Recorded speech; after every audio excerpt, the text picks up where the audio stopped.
Alex was watching his wife Jessica as she moved efficiently around the kitchen, reflecting on how much she had changed. There was a time when she would stand confidently and declare, "Family, let's eat in the dining room. I need a break too." And Alex would lead their kids out, although their calm only lasted about 5 minutes.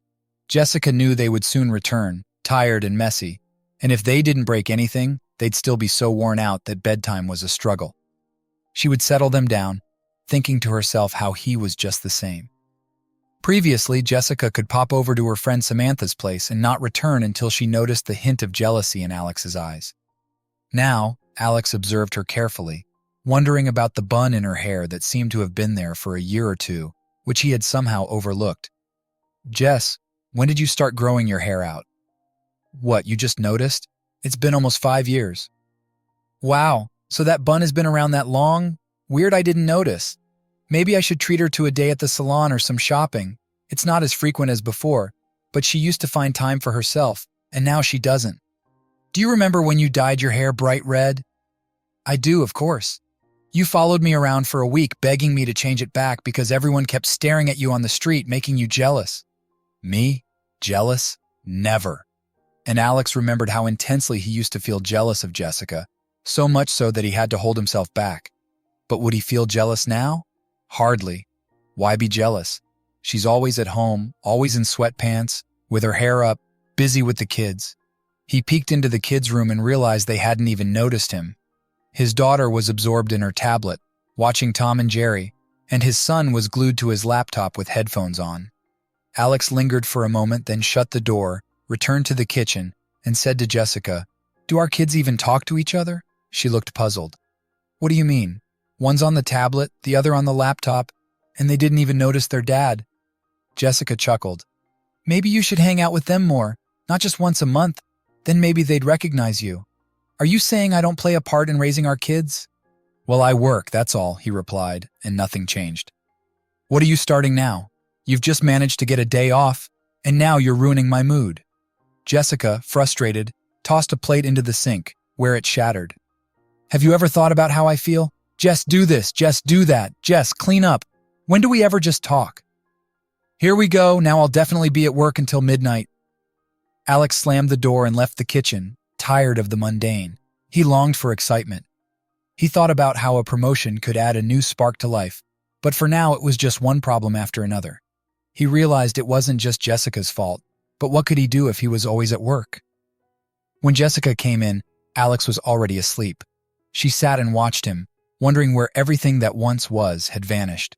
These conflicts had become the norm, though Jessica had never been one to break dishes. She had always been calm today. She realized she was at her limit. Everyone could clean up after themselves. The next day, Jessica called her friend Samantha. "Hey, are you free? I'm just sitting here at work, bored." "Listen, can you book me an appointment with your hairstylist?" "Really? I've been telling you for a year and you're finally ready?" "Enough already, will you book it or not?" "I'll try." Samantha called back 10 minutes later. "Only in 4 days, okay?" "Fine, I'll wait." Jessica decided it was time for a change. That night, he called Jessica and said they would stay overnight because everyone had been drinking and they would sober up in the morning before heading home. Jessica calmly accepted the news, didn't ask any questions, just said okay, and hung up. It even stung a bit that she didn't seem upset or jealous. Well, okay means okay. At the same venue, Alex rented a room and invited Regina to continue the evening there. He anxiously awaited her response, but Regina agreed immediately, without any hesitation. Their first night together was unforgettable for Alex. Regina was unlike anyone he had been with, leaving him with memories that made him blush, bringing a spark that was absent at home. Did he love Jessica? Probably, but next to Regina, he felt an undeniable excitement. Regina wasn't from around here. She never shared where she was born or how she ended up in this bustling city. After finishing community college, she realized she couldn't live normally where she was from. Jobs were scarce and pay was low, so she decided to seek new opportunities. She left with a friend who had visited her parents after moving away. Regina hadn't known until they arrived that her friend was an escort. Initially shocked, Regina soon decided that, as a start, it wasn't a bad job, it was easy and well paid. Regina worked as an escort for a year, then confided in a client how tough it was for her and how she wished she could be a better person. She found herself professionally managing the owner of the business she then left. With no time to feel sorry for herself, she quickly found another job. At the farm, Regina was quick to assess the situation. Alex wasn't wealthy, but he could certainly provide a comfortable life. She checked his background and even looked into his wife, reassuring herself. Meanwhile, Alex grew increasingly anxious. He had a wife and kids at home, but Regina, a real charmer, awaited him at his apartment. He had so many ways to describe her that a warmth would start in his stomach and spread throughout his body whenever he thought of her. He knew he needed to make a decision, because Regina nearly cried every time he left. "I can't do this, Alex. I want to wake up next to you, to make breakfast for you, but if you can decide, maybe at least stay till morning sometimes." Alex pondered her words and concluded that making excuses to his wife was the last thing he should do. Perhaps it was time to be honest with everyone. Life happens, and Regina truly loved him, and he loved her. Jessica was rushing home, having spent too long at the hair salon, not managing to prepare dinner, but then she thought calmly, "Oh well, with a full fridge they'll find something to eat." She noticed the glances of men passing by, feeling ready for a drastic change. The stylist, understanding her mood, said, "Okay, then we'll turn you away from the mirror and transform you completely." A couple of hours later, she faced Jessica towards the mirror, and Jessica was stunned. The blonde looking back at her was unrecognizable. Her long hair was now a very short, very light blonde bob.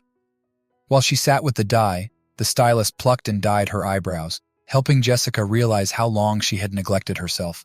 But no matter, today she would stand out. Jessica entered the house and was immediately met by her daughter, who looked at her strangely before saying, "Mom, Dad is leaving. I don't know where. He said it's for good." Her son emerged into the hallway. "Mom, what's going on?" "Honey, I don't know myself." Jessica entered the bedroom and found a large suitcase in the middle, which Alex was packing. "Alex, what does this mean?" He turned to her with a surprised look. "Jessica, I'm sorry. I just happened that I fell in love with someone else." "What about me? What about the kids?" "You're capable, and the kids. I'm not abandoning my role as a father." Jessica sat on the couch, bewildered, staring at her husband. Was this a joke? They had nothing to live on without his income, as he had insisted she stay at home. "Jessica, don't look at me like that. You look a bit better now, but generally, you don't take an interest in anything, even yourself. It's dull, unexciting. I could ask you anything in the middle of the night, and you'd immediately recite a recipe for chili without hesitation."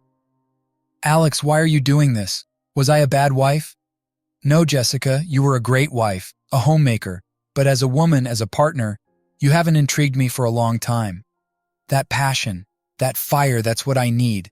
Not just meals. I never noticed you were unhappy with me, and you've always happily eaten whatever was served. See, you measure all our happiness by meals." Jessica was so hurt that she jumped up and yelled, "And what have you done to keep me interested? Have you ever taken me anywhere relaxing?" "No, you only went with your buddies." "What did you give me for my birthday?" "A high-end vacuum cleaner. You never even take me to company events." "Are you embarrassed?" "Exactly, you are embarrassed.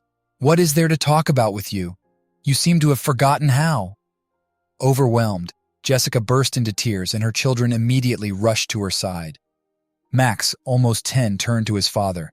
"Don't you dare yell at Mom. Now you're going to lecture me?" Jessica stood up.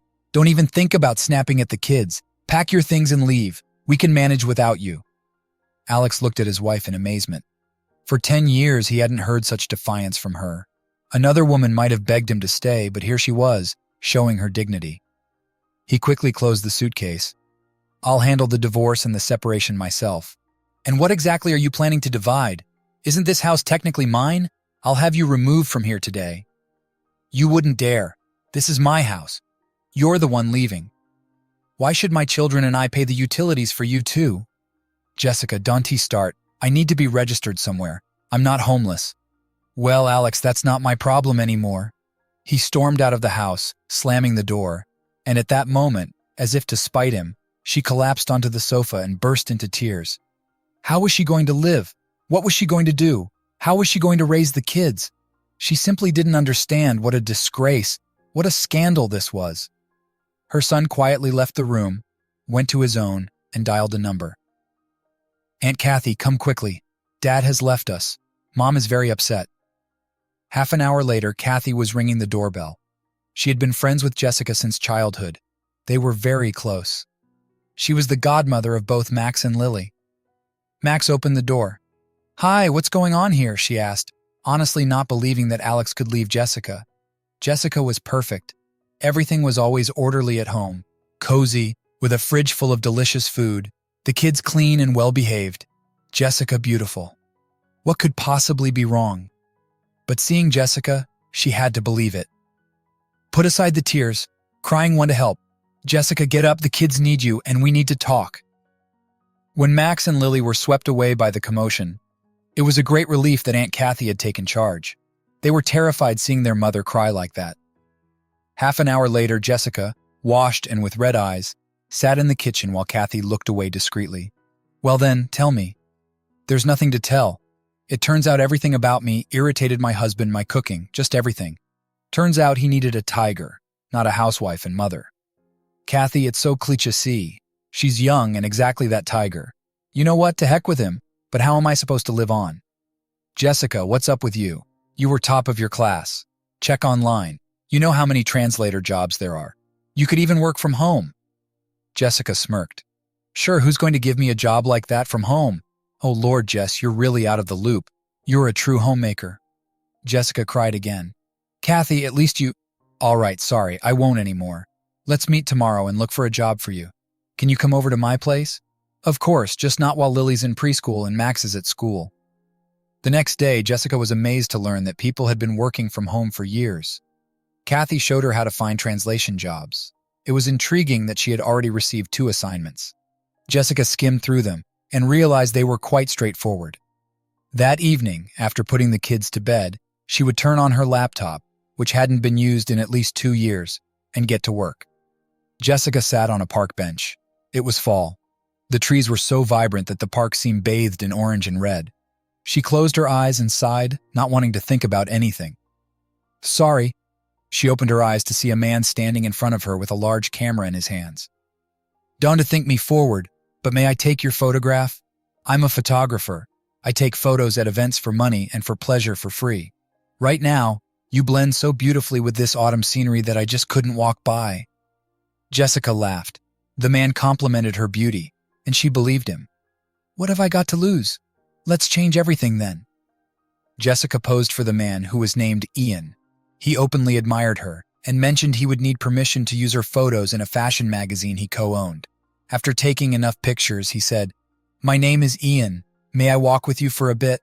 I have something to discuss with you. By the way, my name is Jessica." As they walked, he explained that he wasn't just strolling. He was scouting for new faces for his magazine. Jessica had heard of such things, but could never have imagined that her photos, or rather she herself, would appear in it. "Stop it. It is a prestigious magazine. Why would you need an older lady like me?" He stopped. "How can you talk about yourself like that? You're charming. Enough, enough. I'm not used to so many compliments. Could you take just one picture for me?" "Of course, how could it be otherwise? Write down your address, I'll send it by courier." They parted warmly. Jessica returned home, having not interacted with strange men like this for a very long time. Ian only regretted one thing. Why hadn't he asked Jessica if she was married or not? Jessica had almost forgotten about this encounter. She was busily working and had even received her first earnings, modest, but enough for her and the kids for a week. She was uplifted, relearning everything she once studied, planning to translate more complex technical texts she specialized in at university, which paid much better. She got up from her laptop, looked at the clock. She had finished early today and still had a couple of hours before picking up Lily. And she hadn't thought about him at all, nor had he called once to ask if his children had food. Well, let it be. Jessica now had a completely different life. She tried to think about him as little as possible because memories immediately brought tears not of love for him, but of resentment. She was just about to make batter for pancakes when the doorbell rang. Strange, she wasn't expecting anyone. At the door stood a courier who handed her a rather large package. Jessica signed for it and, puzzled, began to unwrap what had been brought. The first thing was her photograph, large and already framed. If someone had told her she could be so beautiful, she would never have believed it. But the fact was, there probably just Ian had managed to capture the right moment, what photographers capture. Then there was a fresh issue of that very prestigious magazine. Jessica froze. She was on the cover. Wow, something any woman dreams of. Jessica suddenly felt very shy.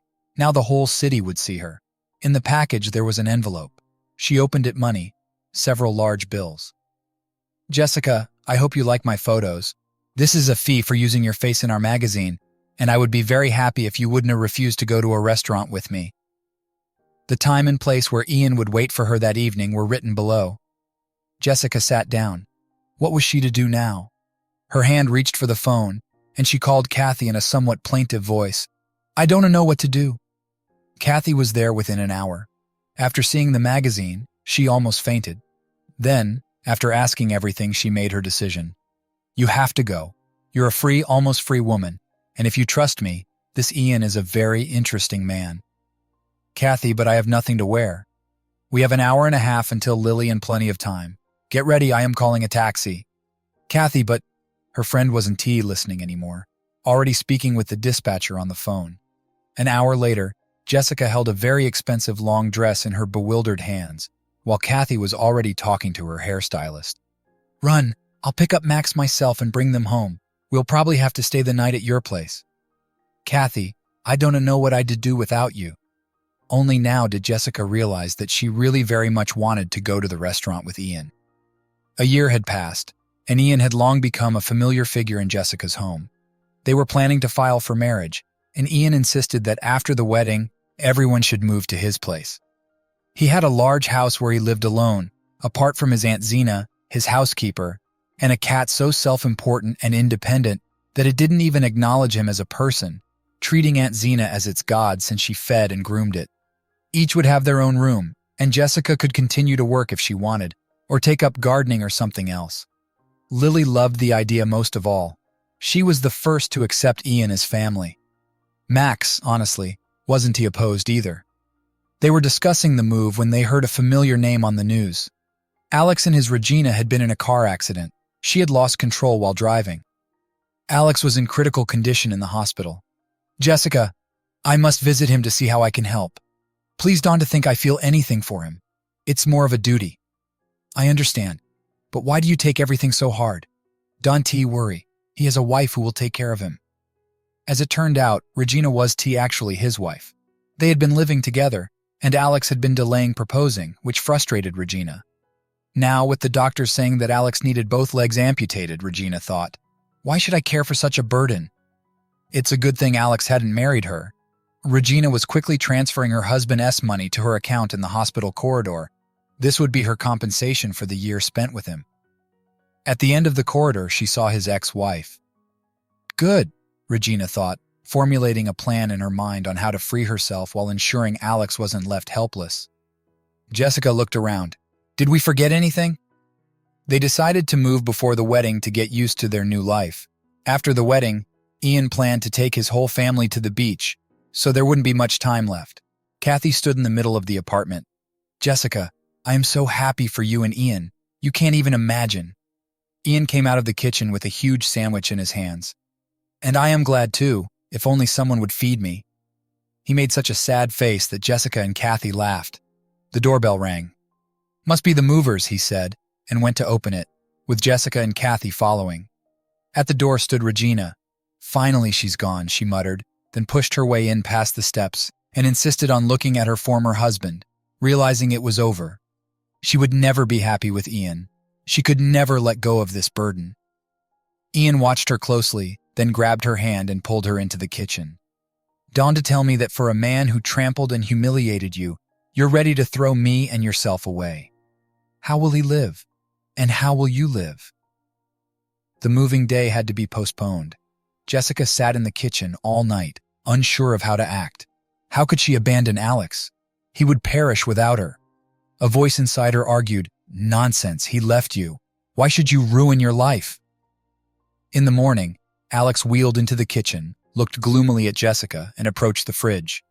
Haven't you made breakfast yet? Jessica stood up. And why should I make you breakfast? You are perfectly capable of hiring a maid. "And what will you do, Jessica?" Jessica laughed. "Alex, I am getting married." "What do you mean? I thought you had other plans." He looked at her with some resentment.